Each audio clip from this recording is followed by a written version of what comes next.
Welcome to Outside the Vault. Outside. We're outside. It's cold outside. But guess what we're talking about on Outside the Vault this week? What? Movies. We tricked you. I kept foreshadowing that this was going to happen. We keep saying that we're going to talk about movies, and we really tricked you on this one because it's outside the vault, but really we're staying inside the vault. We tricked you. We tricked you, so we're really just still inside here. And We should call this one Inside the Vault.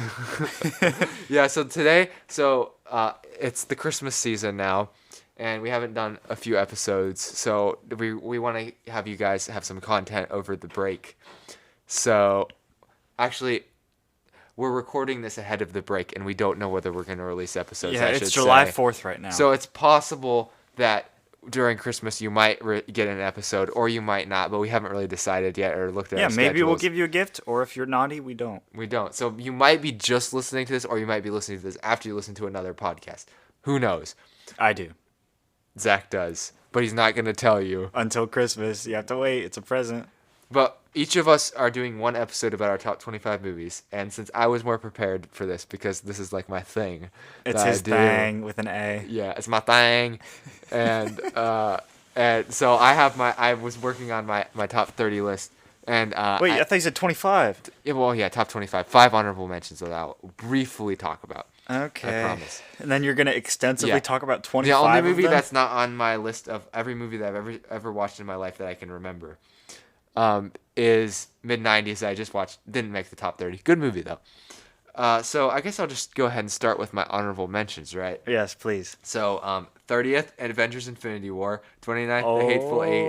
28th, The Dark Knight. 27th, Star Wars, The Force Awakens.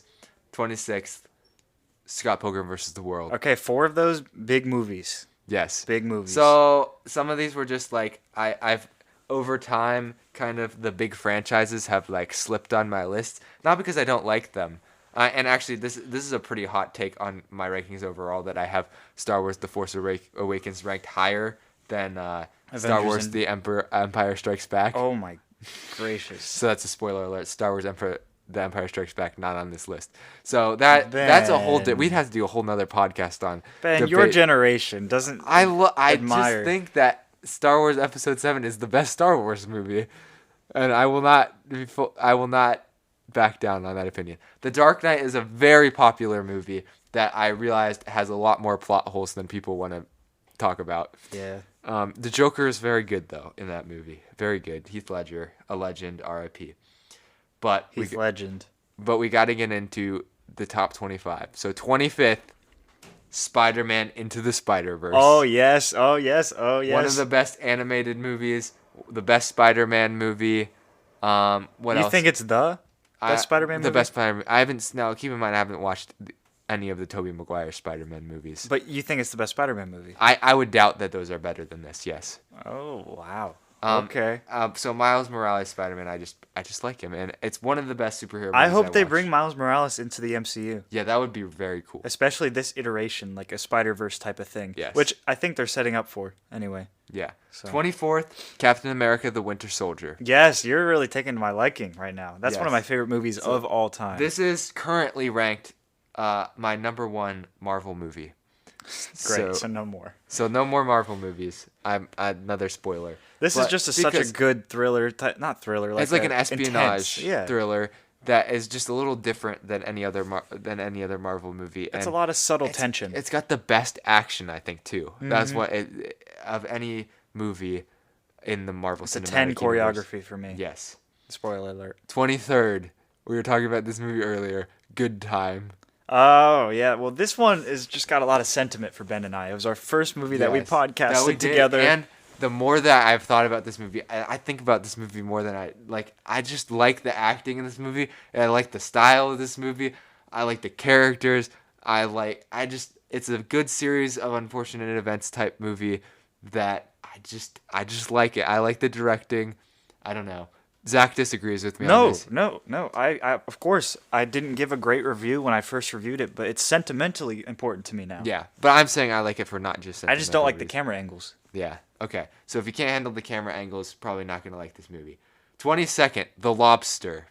Haven't seen it. This is a weird movie about this weird universe where you have to be married, and if you get divorced, you have to go to this hotel. and in the hotel you have to find somebody to get married to within so many days, otherwise they turn you into an animal. So it's a weird premise, and it's a fascinating movie. The second act does kind of sag a little bit. It's not as good, but it's a good movie. The premise is interesting. The premise is interesting, and the acting is good. Dazed and Confused is 21st. You recently watched that? I very recently watched it, so this could possibly be an overrate. There's a Okay. few of those on You here. could just be on that adrenaline. I could be on the adrenaline of the movie, but I really did think this was one of the more realistic high school movies because the way the social casts work in this movie is not everyone so rigidly defined into one social class. Yes, there's people who are cooler. The football players are cooler than the other people in the school, but they still hang out with everyone else. They do things. There's some bullying and there's some generational things that it probably wouldn't be the same because this movie is set in the 70s. But it's a very good timepiece, and Richard Linklater is well known for using time as a device in his movies, like real time. So all the events take over the place over one like afternoon to evening on the last day of school, and it's or like Freebirds. yes, or like Freebirds. And the reason why people wouldn't like this movie is most likely because it doesn't have a plot particularly, and so people who really have to have a plot in every movie won't like this. But I think that it's not necessarily necessary if you can pull something like this off. 20th, Eternal Sunshine of the Spotless Mind. Who's in that? Wait. Jim Carrey. Jim Carrey, and I think who's it? Kate Winslet, maybe. She's in it. I can't remember whether she's the other character. But this movie is one of my favorite romance movies, which is weird because it's about breakup, not about romance. Oh, Ben's into the. So it's a sad movie, but it uses a sci-fi element of like removal of the mind, like memories, that to weird effect, and it's stylistically impressive. So if you haven't seen this movie, it's well worth the watch, and you get to see Jim Carrey in a non-comedic role, like definitely, like, and he kills it, honestly. Yeah, I think I'm probably gonna watch that. I'm really interested to see. I think it might still be on Netflix. Oh, sweet. So, but I'm not positive. 19th, Big Fish, a Tim Burton film Have not starring seen. Ewan McGregor. Oh, Obi-Wan Kenobi. Yes, and I have the high ground. this was a slow burn. I watched this one last year, and I was pretty low on my list until recently when I realized that this is a movie about an older guy who tells all these stories that are these far-fetched tales of his youth, and they go through all of those stories. And when he has his funeral at the end of the movie, you realize that his legacy is living on through all of these stories. It's very well thought out and imaginative, so that's why I like it.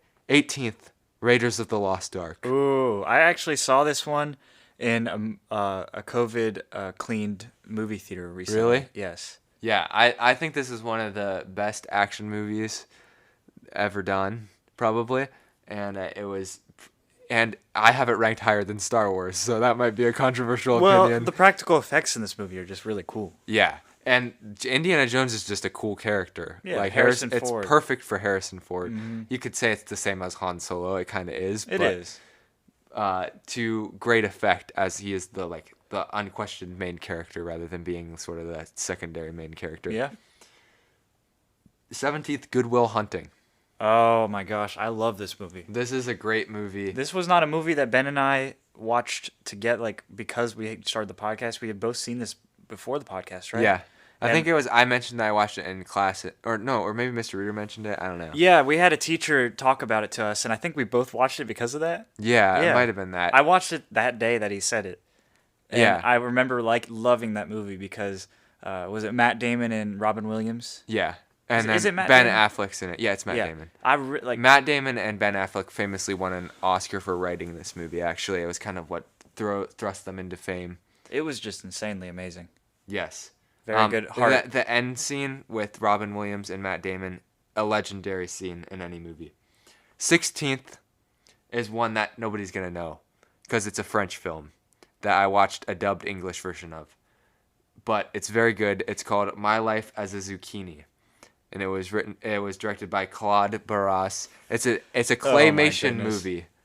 A claymation Whoa, movie it's a that's rated PG-13 because it's about these kids who are in this orphanage, and the reason that the main character's kid, this isn't really a spoiler because it happens right at the start of the movie, the reason that the kid is in the orphanage is because he accidentally kills his drunk mom, and so he goes to an orphanage for troubled children, and it's just it will put you in tears. This is a great emotional movie. Are you serious? Yeah, I'm serious. This movie is very highly rated on Rotten Tomatoes, and I think you can watch it on Netflix. It also is called, the French version I think is My something Courgette, but I forget. But it's just I was not expecting this movie to be so good when I watched it, and it was incredible. And it's very short too, so if you have a little chunk of time, definitely check it out. How long is it? Like, I think about maybe a little bit over an hour. Like, It's Wow. pretty short. Okay. And it was nominated for Best Animated Picture at whatever year in the Oscars, I think. 15th is One Flew Over the Cuckoo's Nest. Another movie. I'm not gonna understand any of these. You watch a lot of obscure movies. This is not obscure. One Flew Over the Cuckoo's Nest is a very well-known movie. I'm sure from it is the 70s. in general. With Jack Nicholson and I like Jack Danny Nicholson. DeVito. Oh, DD's in this? Yeah, so What? I feel like I'm opening you up to some movies that you need to watch. Yeah, I'm gonna watch this. This is Zucchini one. about a guy who doesn't have a mental illness, who somehow tricks his way into being placed in a mental asylum and learns all kinds of lessons along the way, while also leading many of the inmates to be more confident and rambunctious. I also think it was supposed to be sort of a criticism of the American Prison mental system? institution. Yeah, but a lot of those were like meant to be extrapolated after the movie. Good movie. 14th is Magnolia, by a Paul Thomas Anderson movie that is 3 hours and 8 minutes of 12 main characters whose plots are all woven together. But it's very meticulously well done. And there's a lot of weird things that happen in it. That sounds like a one-time watch movie. Yeah, it is not a movie that you can just watch over and over again, for sure. But I like Paul Thomas Anderson. And I think like this movie is even a little bit underrated. I think maybe people think he like overdid it a little bit, but I kind of disagree with that. I liked it a lot. Number 13 is The Matrix. Seen that? I like it. It's a good action movie. Maybe it's not quite as deep as people thought it was when it first came out. Yeah, it's like choosing the red or blue pill. It's like so deep. Yeah, it probably isn't, but it's just so likable, and it's hard not to like Keanu Reeves, even though he's like Not the greatest actor, but we love you, Keanu. Please sponsor us. He's a good physical actor. Yeah. But when he delivers some of his lines, it's kind of weird. But who's the lady in this? Carrie Ann Moss. She's good. Mm-hmm. And Lawrence Fishburne. Yes, Lawrence Fishburne is Yep. good too. Turn down that Pulp Fiction role though. Yeah. But we're thankful that Samuel L. Jackson got that role. Thank you, Sammy. Yes. And as Nick Fury. We love you. Shockingly, Pulp Fiction did not make the cut of Are you this. serious? No, You talk did about not. that movie more than any other movie. I do, but I didn't like it as much as some other. But you literally talk about that movie more than any other movie. There's no way I talk about Pulp Fiction more than any other Yes, movie. yes. Okay, I like Pulp Fiction. It's ranked 48th currently on my list. Oh my goodness. So, and that's how much I like. How did you find that so quickly? I sort of knew where it was. Oh, okay. Number 12 is another one that could potentially be recency bias, but I thought it was really good. Heathers, which I keep telling Number Zach that- 12. Number 12. You think I would? You said you think I'd like that movie. I do think that that's a little risk, because if he doesn't like this movie, I'll never live this down. Yeah, that's true. But I'll tell him it's his a fault. dark I comedy wasted.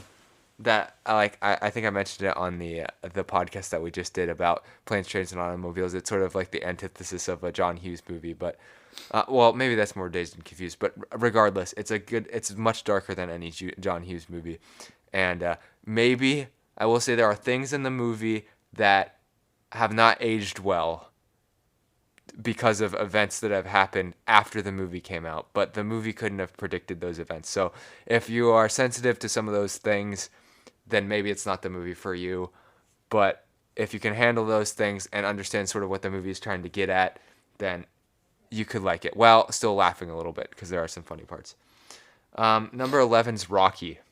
Yes. This is a movie that I can't explain. I feel like most people would be like, well, it's not really that good, but like it has some quality that's It's just classic, you know? Yeah. It's just like the first of its kind, and it kind of defined its own sports type of movie, you know? Yeah.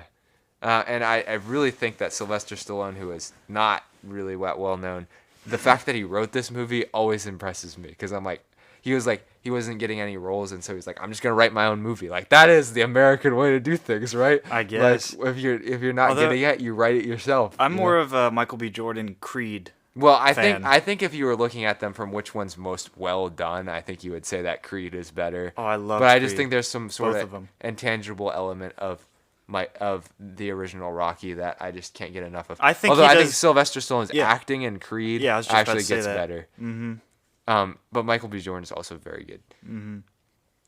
The 10th one is a really weird one that you will have definitely not watched.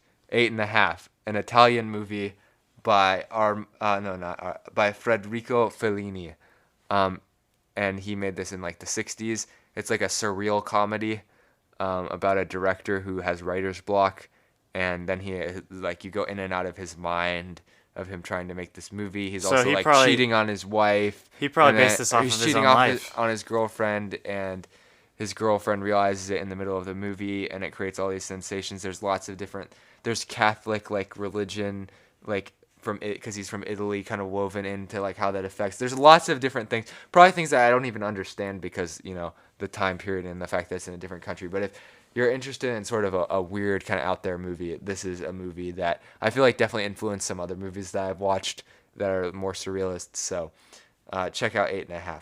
9th is The Death of Stalin by Armando Iannucci. He is mostly known for political satire, and this movie is weird because it's about the death of Stalin, obviously, but it's all the main actors are like American and British, and they don't even attempt Russian accents or anything. They're just speaking in their own accent. Steve Buscemi, I think is how you pronounce his name. I pronounced it wrong for a long time. He's one of my favorite actors of all time from Reservoir Dogs and Fargo, and then this movie has the main role. And this is like late in his career. Who does he play in Fargo? He plays one of the crooks in Fargo. Okay. Who's doing the murder for hire, or the kidnap for hire rather. Okay. Yeah.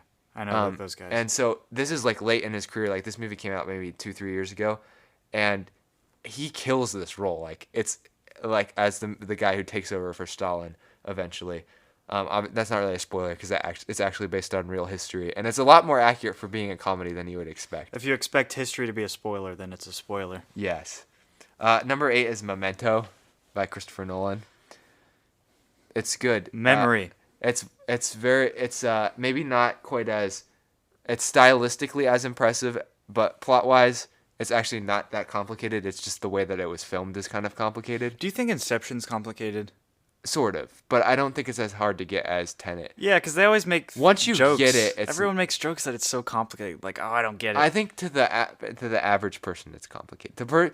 Like a lot of these movies that I've watched on here are like you have to think about them a lot. So if you're used to thinking about movies, it might not be that hard to figure out. Maybe, but it just wasn't that bad. It's just fun to watch movies that you have to figure out while you're watching them, and that's what Memento does too. Yeah. That's yeah. generally kind of And Tenet. and Does the same thing. I love Christopher Tenet. Nolan is kind of his staple, is making you like have to kind of put Yeah, these my puzzle friend pieces Liam together. told me once that Christopher Nolan's movies are basically just big math equations, and they get solved right at the end. you know? Yeah, I think that's true, and I think that this is where it started. Yeah. This is like his second movie and his first big one, and it has Carrie-Anne Moss in it too, randomly somehow. Mm-hmm. And another guy, Joe Pantoliano, who's also in The Matrix, is in this movie, and then Guy Pearce is obviously the main character. It's very interesting with this whole amnesia thing that he doesn't have short-term memory, and he keeps having to tattoo things on his body, which I'm not sure how much like real life that actually is, that version of amnesia. Number 7, more back to the recency bias, but I feel like this one's gonna hold up. The other two, maybe they'll hold up, maybe they won't. Drugstore Cowboy. Have not seen this. This is a Gus Van Sant movie. The guy who actually did the directing for Good Will Hunting, directed this movie about, I think. You know what I'm gonna do? I'm sorry, I'm literally interrupting you, but I'm gonna make a list and I'm gonna watch all these movies, Ben. Yeah, Drugstore Cowboy is a movie that is about people who rob drugstores because they're trying to stay high. So it's about a bunch of drug addicts. Maybe not that one. No, I'm joking. It's actually good though. And the reason why it's just it gets you it exposes to a lifestyle that you understand that there's people out here who are living this lifestyle. Maybe not so like cinematically, but who are like all they're trying to do is get to the next high, and then it explores this and people who are trying to get out of it and stuff. And I thought it was pretty good. But again, recency bias. So next year, if we ever do these lists again, we'll see which ones stick and which ones don't. Number 6 is Drive. Yeah, again, I just shrugged my shoulders. Nicholas Winding Refn. He's I think he's from Denmark. He's a director from Denmark. Does more art house films. This film actually got fairly popular, probably because it had Ryan Gosling in it as a main character, and Ryan Gosling probably says like 5 words the whole movie, but his physical acting is good. Like in The Notebook. He's like an anonymous kind of character, doesn't have a name. 5th, I would consider this to be the best movie stylistically. There Will Be Blood. Haha, I stole your thunder. Yes, There Will Be Blood. But I only ranked it 5th because I just like the other movies above it a little bit better. Could still go up though because it has gone up since I watched it. It's not. The problem with this movie is that it's not a movie that makes you happy or makes you or like drives you to keep going back and watching it. But it's thought provocative. But it's very provocative, and it's sort of a criticism of capitalism, which I'm not known to be a huge critic of capitalism, but I think there's room to criticize it to some degree, like the way that people can use it as a like negative personality characteristic, and the way that greed can drive people. An oppression. Yes. And so I think this movie handles that whole thing in a very good way that's like in a historical context that probably actually happened. It's pretty interesting. 4th is Finding Nemo. Wow. That's like all these dark movies about murders But this movie stuff, is so nostalgic. drugs. And it's like it gets at all the key elements of family and being overprotective and learning how to let go. Trusting people, like he has to trust Dory. And it's so beautiful. Like I think Pixar has gotten a lot better in their animation for this movie, but I still think of this as their most beautiful movie. Like Finding Dory, which is the sequel to this, came out years later, had much better quality animation, but for some reason I still go back to this movie as like, wow, this is like the ocean. Well, this is like the surreal thing because they play that background like dun dun dun dun. Yeah, dun, and dun, the soundtrack. And is then so it's good. just like the coral reef, like the little anemone. Anemone. Yeah. Anemone. Just moving slowly in the water as it shifts back and forth, and then there's that slow music in the background. And then it's just like the schools of fish going by, and it's very aesthetic, very good aesthetic. So that's and I watched it a ton as a child, so that's another reason why I like it. 3rd is Taxi Driver. Another back to the really dark movies.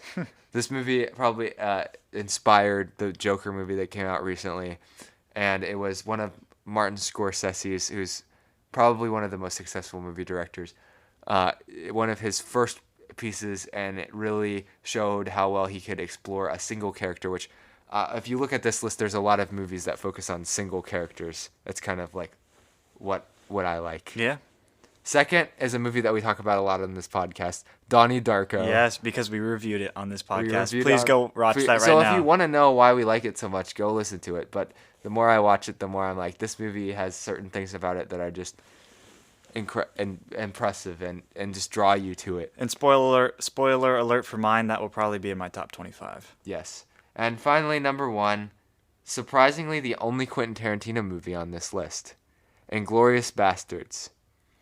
Now, this movie, somewhat controversial, but because of its rewriting of history, but very well done from a filmmaking standpoint, and it's like a movie that is like enjoyable and fun to watch. I like it a lot. Which is a very odd thing for this movie to be, Brad considering Pitt, like the BJ subject Novak. matter.